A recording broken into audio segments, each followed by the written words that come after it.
Where's the ending point? Okay, the total time required is 3,020, that's too much. That's 3,020 milliseconds. That means it would take 3 seconds for it to move. So I'm going to have to increase my velocity and also probably the acceleration. The acceleration looks okay. Where are we at the end? 3,000 counts or so. Yeah, here's the end point. You see that the H is the position column, and we've reached the 6,000 count position by the time that 3,020 milliseconds have occurred. So my velocity is too slow. I'm going to have to increase it. Let's try 10 counts. In that case, it takes 0.7 seconds or 700 milliseconds. That's a lot better. And we said our maximum velocity was what, 20 or so counts per millisecond? So we should be okay with 10. That's a fairly aggressive motion, but that's okay.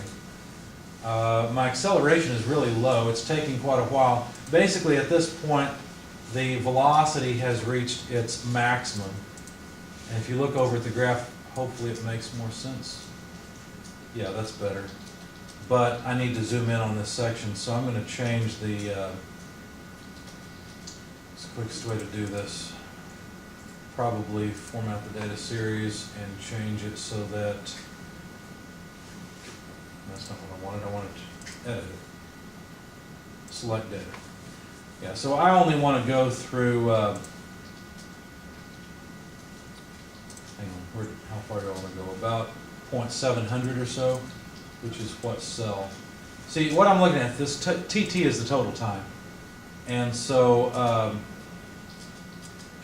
700 completes the move, and that's at cell 145.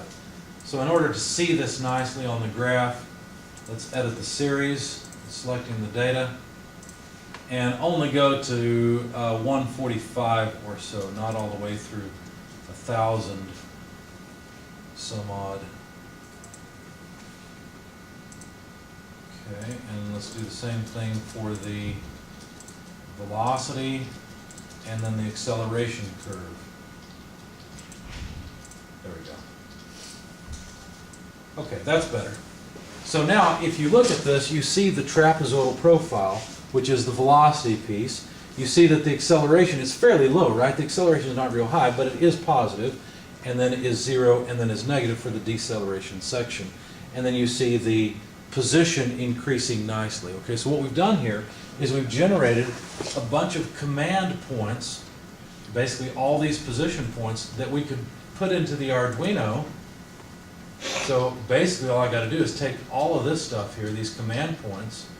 These are different encoder count commands that if sent to the Arduino regularly, in other words every 5 milliseconds, will make that very motion that you see.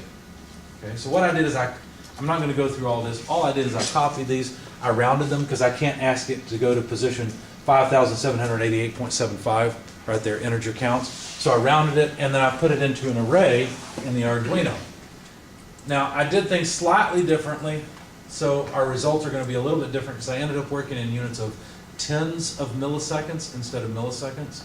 Why I did that I don't remember right now, but that's what I did.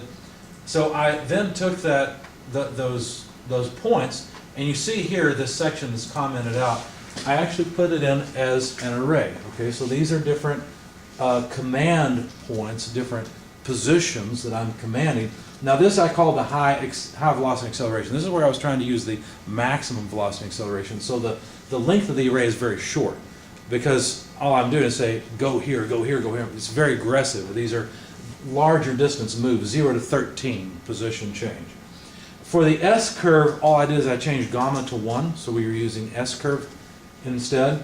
And you notice it's much more gentle. It's still aggressive, but it's saying go from the start position to position 1, then to position 9, then position 30. So it's accelerating very rapidly. The cosine curve is the most gentle. The cosine curve, even though it was aggressive in terms of I was trying to get through a small number of points and use the maximum velocity acceleration possible, you notice it says go to position 0, go to position 0. After 5 milliseconds, go to position 5, then position 24, and so on. So it's a more gentle yet still aggressive move. It turned out that the maximum velocity and acceleration was so fast that the encoder couldn't keep up because I was doing so much in the code. So what I did is I said, well, let's just make it move slower. Let's not make it move at maximum velocity. So I created new arrays that were longer, so there's more data points, and that way it'll actually go slower. See if there's more positions to go to, well, then it's going to take longer to go to each position, because each position is commanded to move every 5 milliseconds. Every 5 milliseconds we grab a new element out of the array and make that the set point. And I'll show you that code in just a moment. So I have a bunch of different things. Well, the problem is these arrays are so long, the Arduino doesn't have enough memory to hold them.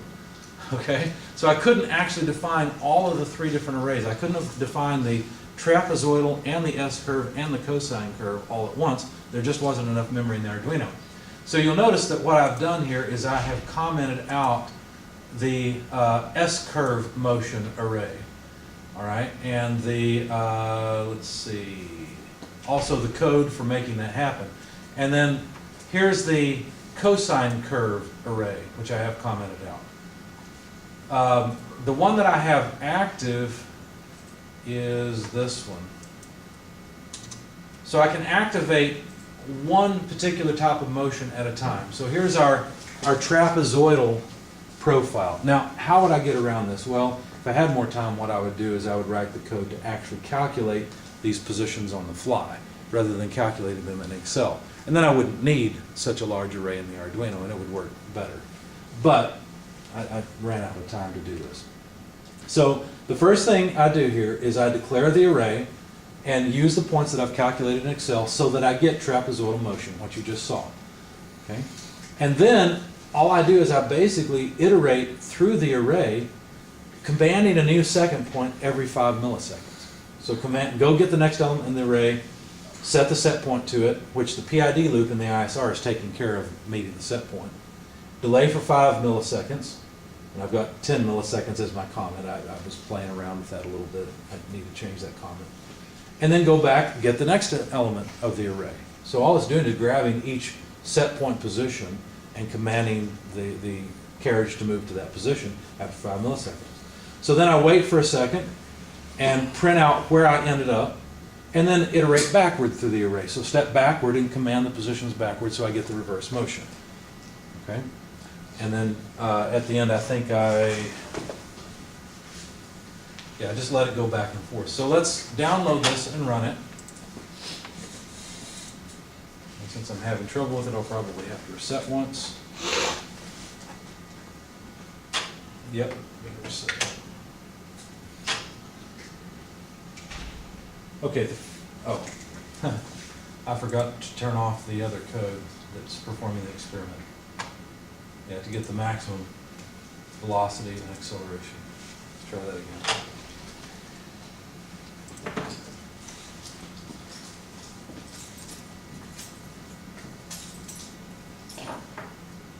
Okay, trapezoidal velocity profile.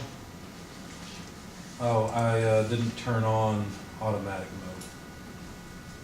It's doing all these commands, and I just made a change this morning where I decided to put the